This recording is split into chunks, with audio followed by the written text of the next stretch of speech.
All right, so here's our situation. We have a mark thrown this way, and the wind is going this way also. So we have our land line, let's say here, and that's a likely place where it would be at the hunt test or the field trial. So when you run your dog on this, the purple line, that's a natural tendency of what the dogs want to do. And they can often lull you into thinking you're running a great blind, but then they want to go here and go over here. It's where they want to go. I don't know why. They do. So, to counterbalance this tendency, in training, we often send the dogs to here and then cast to a pile over there at the blue dot. And we do that because we're training. So often that response will fade a little bit at the test, and you'll get this instead, which is nice. If you happen to get where they go like this and then want to go here, you can just stop them and cast here, and you're fine. You know, the judges are going to like that. That's going to look good versus losing them back here and you can't see your dog.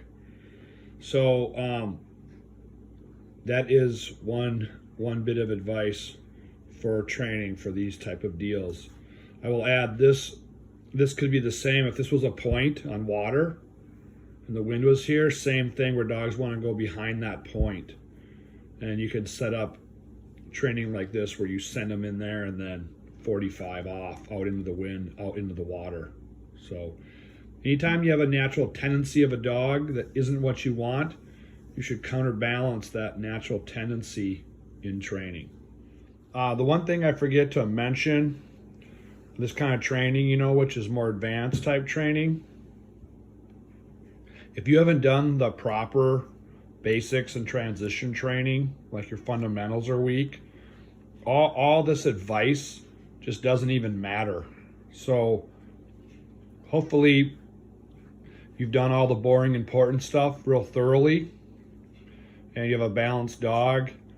If your dog misbehaves on something like this, do you know what command and correction combination your dog would understand?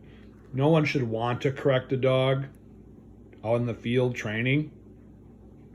But if you have a poor whistle stop or a loopy sit or a lack of eye contact, just disobedience, you need to know exactly how to correct that dog so that you get a stable reaction that the dog understands. And we owe it to the dog to understand a correction should it need one on this kind of training and all other kind of field training. So if that strikes a chord with you, then you may need to look at going back and making sure the dog understands corrections.